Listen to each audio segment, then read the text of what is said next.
I am here in the garage of a world famous, at least Lake of the Ozarks famous, maybe nationally famous. This is Mike Galloway. iMotorMike, most of you might know him by. And this is his dojo. This is his garage. These are what make him famous.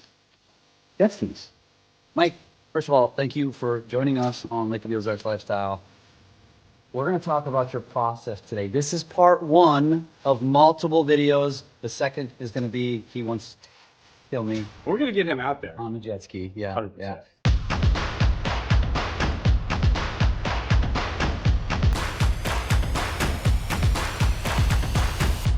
So let me ask you this. Before we back these things down, tell me, like, where did this even come from? Where did you conceive the idea of, I'm gonna ride jet skis and we're gonna show you this helmet here that's got like 75 cameras on it. Where did you conceive this idea? And then I'm gonna share it to the world and make money doing it. Yeah, it was about creating first, not necessarily the hobby specifically. I loved creating, whether it was fishing, jet skiing, ATVs, just filming, documenting, and I didn't really care if anybody watched it. We just had to pick something to do. So jet skis actually wasn't even the first thing that I started doing this with, but I figured out that I loved jet skis, combined the two together, and man, now here we are. It's crazy. It's blown up more than I could have ever imagined. I love that people enjoy watching it, but I'd still be doing it even if nobody was. You get paid to ride your jet ski. It's my version of the dream. Everyone's dream looks different, but this is my dream. This is way better. This is better than mine even. All right, so I'm gonna flip the camera around. You're going to get on the lawnmower, which is probably served more as a tower. Yeah, we got his and hers back there, not just one. We got two lawnmowers. Really? All right. Well, let's flip the camera around, and we're going to go through this process. We're going to take you down to the water. So those of you that follow Mike, this is what you see on the videos, except we're getting really behind the scenes here. But you always see him backing down the side of his house. Well, that's where we're going to be here in a second. Let's go do it. All right, here we go. This is the fancy. This is middle of Missouri. Middle of Missouri engineering right here.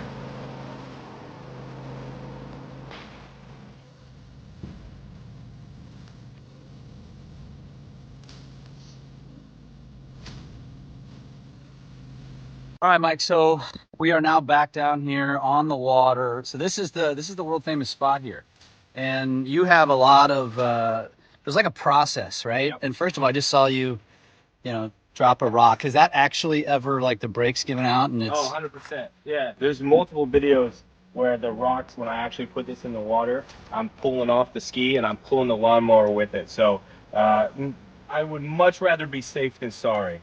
So you're making all this money now as an influencer, and that's the best you can do as a tire stopper? Some things don't change, man. Doesn't matter. This rock has been with me forever. Look at this. You think I'm kidding? It's got the perfect indention. It's got the right shape. There's no amount of money that would change. I mean, I hope that this video doesn't, send some burglar over here to steal your rock. They're gonna have to get past the 7 Rottweilers I got. Let's start with the skis. Yep, let's do it. These are stand-ups, as I mentioned. I have a Sea-Doo. Yep. So, your traditional sit-down, comfortable ride. This is not that. No, this is not that. This is less about comfort and more about fun and performance. So tell us about each one. Yeah, so this is a Yamaha Superjet. It's a 701. We're talking about the one with all the funky graphics. With all the funny with the skulls on side. It's an 08. It's the first year of the new hull design. It's a 2-stroke. They don't make 2-strokes anymore. You can still buy stand-ups, Kawasaki and Yamaha. Both still make them. They're both 4-strokes. They're both extremely heavy. More trying to combat comfort and speed more so than the old 2-strokes that are more about performance, fun, lightweight, maneuverability. The best comparison is probably a dirt bike on the water. So these are extremely fun, but provide next to little comfort. So okay, so that's this one. Did you mention the horsepower? So really, they don't really go by horsepower. And everyone always asks me that question in the live. They say, what's the horsepower? What's the horsepower? Why do we ask that question? Yeah, because everyone wants to, they can wrap their head around that. They're comparing it to dirt bikes and cars and other super fun toys, but watercraft really doesn't go by horsepower. They all go by cc. So this is 701 cc, 2-cylinder, 2-stroke. This is an 1100 cc, 3-cylinder, 2-stroke. So this one's got way more power, but it's also quite a bit heavier. But it's different power, right? It's not about speed on these things. It's more about being able to get you up out of the water so you can fly. Yeah, exactly. So this one is more about speed and grunt, and this one is all about lightweight maneuverability and being able to fly, like you said. So the power is different on just these two skis. They have two completely different purposes. All right, so before I ask you specifically what you're doing with each one, you also mentioned, I've heard you talk about how the gas fuel efficiency, they hold less fuel because they have to stay lighter. Talk about that. Yeah, so fuel is weight, and weight is the enemy. Why do you think we're on a cut right now? Trying to lose some weight. Sidebar? Yeah, sidebar. Weight is your enemy with everything on these. When these skis total, weigh between 200 and 300 pounds, it's like the difference of what you ate for breakfast actually makes a difference. As crazy as that sounds. So if you've taken a crap in the morning versus haven't, you're going slower. So, for example, both these skis hold about 5 gallons, and you can genuinely feel when you're almost out of gas. Not because it's going to run any different, but because you can feel the weight difference within the ski. So the weight is up here in the nose. This is where the gas tank is. And so when you're lower on gas, you'll notice that front end comes up a lot more, and you're actually going to go significantly faster. Okay. And what's the how much gas do they hold? They both hold about 5 gallons. That's it. Wow. Yeah, so this ski goes through about 5 gallons in about 45 minutes. This ski goes through about 5 gallons in about an hour and a half. So just... Wait, say that again? 45 minutes, 5 gallons. Hour and a half, so double the time. Almost double the time. Wow. Okay, so then... And then the ski that's not pictured here, that ski everyone actually cares about, the backflip ski. That ski holds about 0.8 gallons. It's got 2 tanks. The back tank holds 0.8 gallons, and the front tank holds about 2.5 gallons. So all together about 3.5 gallons. That'll last me at most maybe 20-25 minutes. Where's that ski? That ski is currently hidden away, being worked on in the secret factory is what we'll call it. What's happening to it? What are you doing? It's being rebuilt. So that motor gets about 50 hours on it for about every rebuild, and I was long overdue. So we're rebuilding it to make sure it's ready for spring, and then who knows, we'll probably have to rebuild it again this summer. Oh shit. Yep. Because you run it so much. 50 hours. 50 hours goes fast. What are you using? Are you using these two for different purposes? Yeah, so they're completely different. Look, this one is all about speed. This one is all about maneuverability. So when you say speed, what are you doing that requires speed? Having the most fun possible in a straight line. So this ski is designed to go as fast as possible around a buoy course. So I don't race professionally, but a lot of guys do. They have more talent in their pinky than I have in my whole body, but this is a race ski at heart. So I like to just buzz around the lake as fast as possible. I don't rip around the no-weight buoys, wink, wink, nudge, nudge. But I do like to go fast in a straight line and just have fun and rip around. What's the top speed? Top speed is about 62.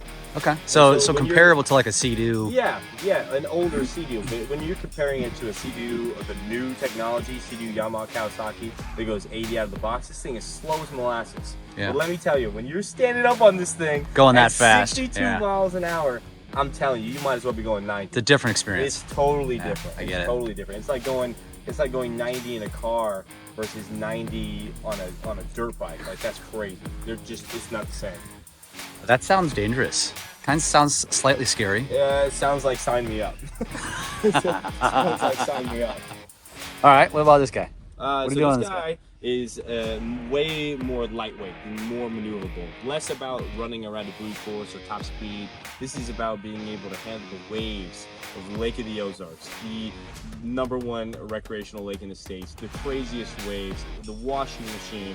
This is being able to handle that rough water and actually be able to catch up 2 boats and jump their waves. So when you say send it to the moon, that's what this ski is for.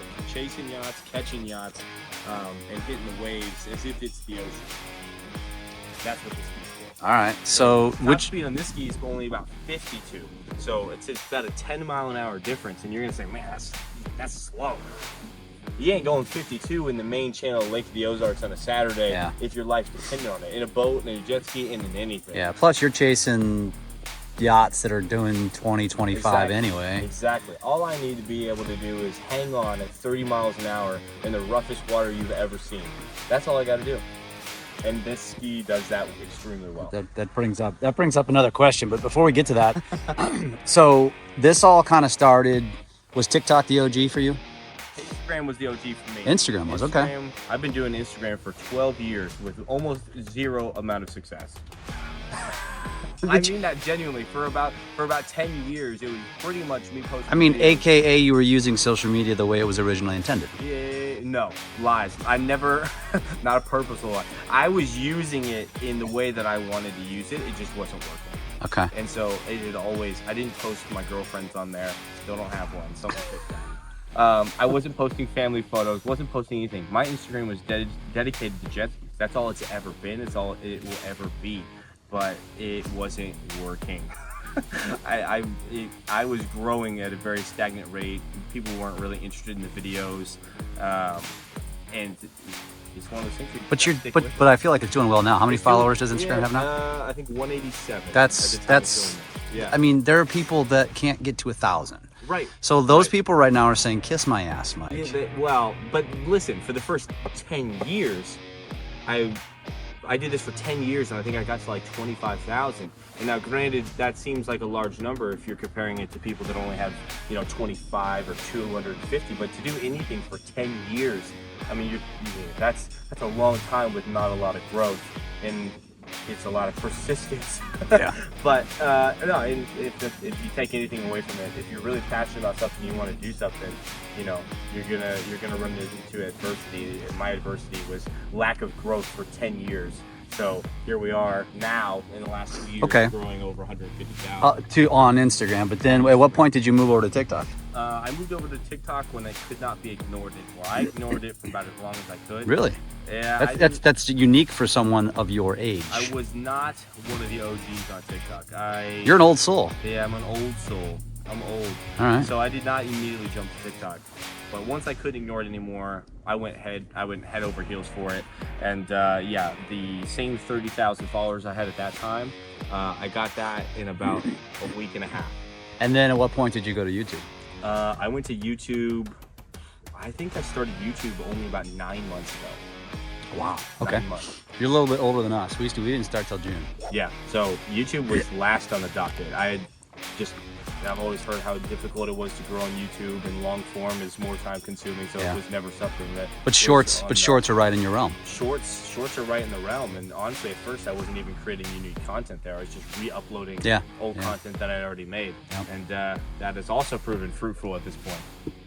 So, all right, we got the skis, but I would argue that the thing you're most known for, in my opinion, is this guy. Like, you don't see somebody on a ski, on anything for that matter, especially not on the water, with 2 GoPros. So you're running one vertical, one horizontal.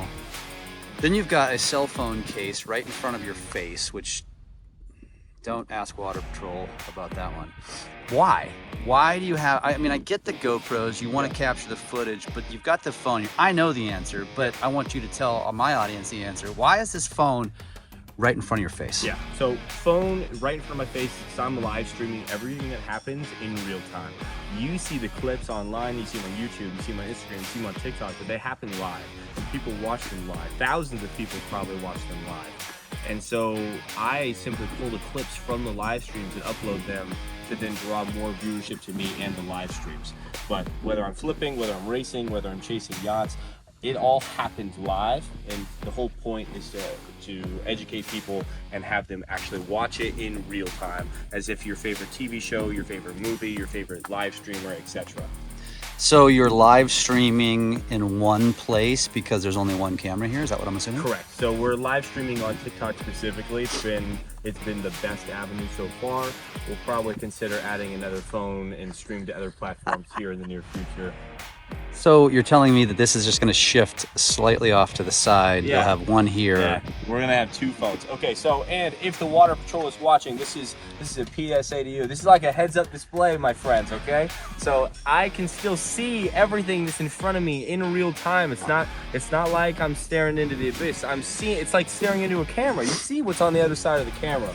So I can see in real time. Fair. This is safety first, family friendly, and safety first. I'm gonna go on a limb and say Water Patrol's not watching, but if they are, it's a good point. Safety first. It's a good point. Safety first. It's a good point. All right, so you've got the phone here. Now you are actually interacting with people on these lives, which is what makes people love your lives so much. That's the whole point of the phone being mounted for my face. I could move this down. This is adjustable to move this down. Could put this up here. But the whole point to have it in front of my face is I want to read and respond to every single comment that comes my way. If you happen to stop by my live and you ask me what lake you at, I'm going to answer. If you ask me what the temperature is, I'm going to answer. If you ask me the most important question, which is how are you reading my comments right now, I'm going to answer it. That's why the phone's in front of my face. So I could be upside down doing a backflip and I will literally read your question. And I will thank you for asking me the question and just being here in the first place. That's the whole point. You didn't mention a lady jumping on and asking you out for a date while you're live on TikTok. We get a lot of funny stuff. That's probably the funniest joke I've ever heard. But we do hear a lot of funny things, and we see a lot of funny things. But that one might be at the top of the list. And I can vouch for it because I've jumped on your lives before and commented just to see if you would see that I was there, and you always do. Always. That's pretty awesome, man. We really try not to miss any because nowadays there's a lot of people that do a lot of things, and I want to always interact with my audience and really get them involved. Like that's the fun part is riding jet skis is fun, creating the content is fun, but for me, interacting with the audience that enjoys the content blows everything else out of the water. Like that's number one, 100%. And you do an incredible job of it. So if somebody's watching this and like, you know what, I've seen them around, or no, I've never seen them before, now they just went and followed you, but they say more importantly, I want to see you, Mike, on the water. Yep. You do this every day. Oh yeah, every day. There is not in other words, if it's negative 10 degrees, you're gonna do it. Negative 10 is hard. Negative 10 is one of those situations where we back it in the water, go to the buoy and back, but we do it every day.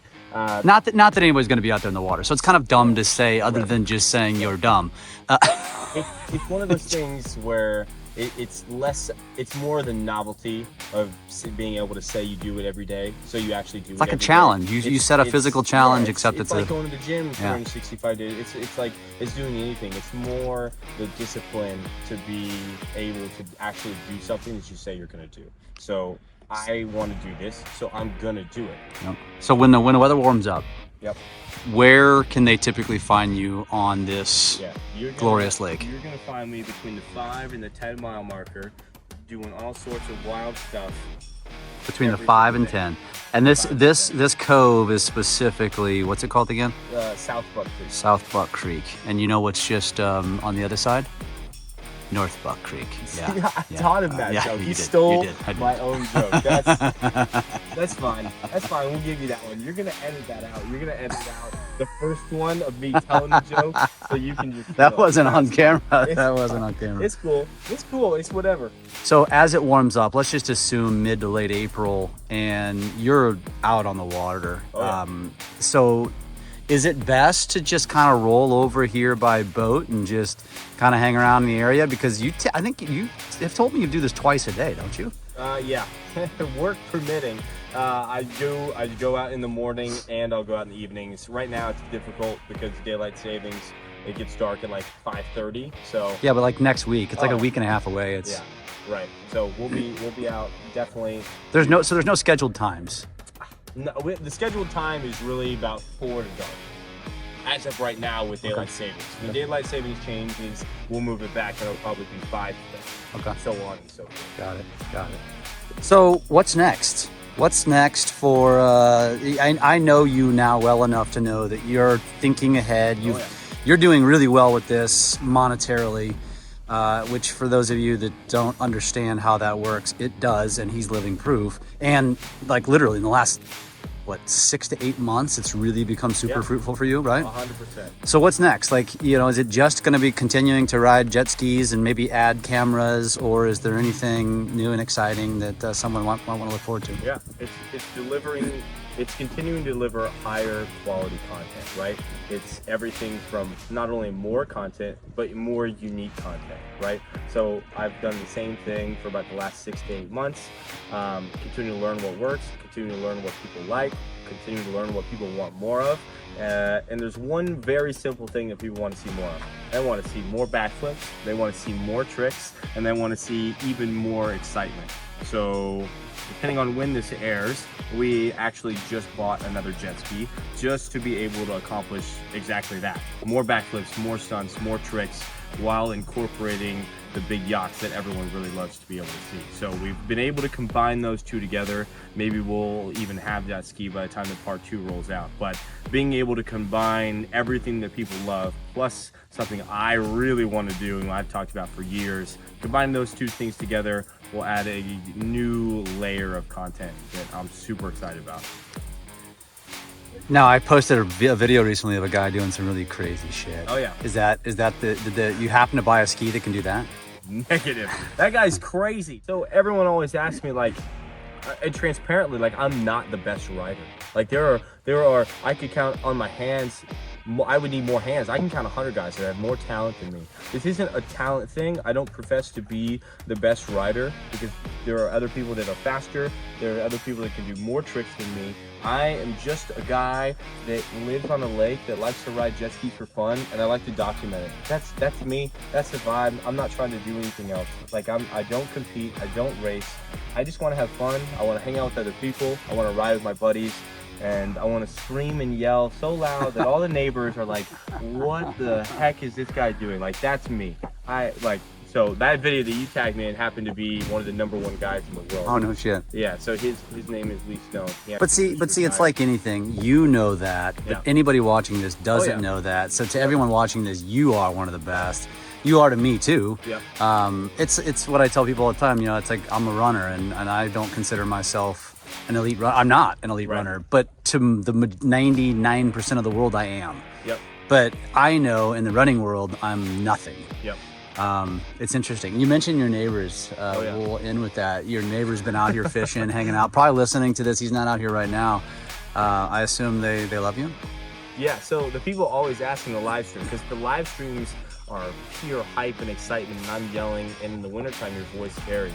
So everyone always asks, like, do your neighbors hate you? What do they think of you? And I think that it depends on the day. If I catch them on a good day, I think we're good.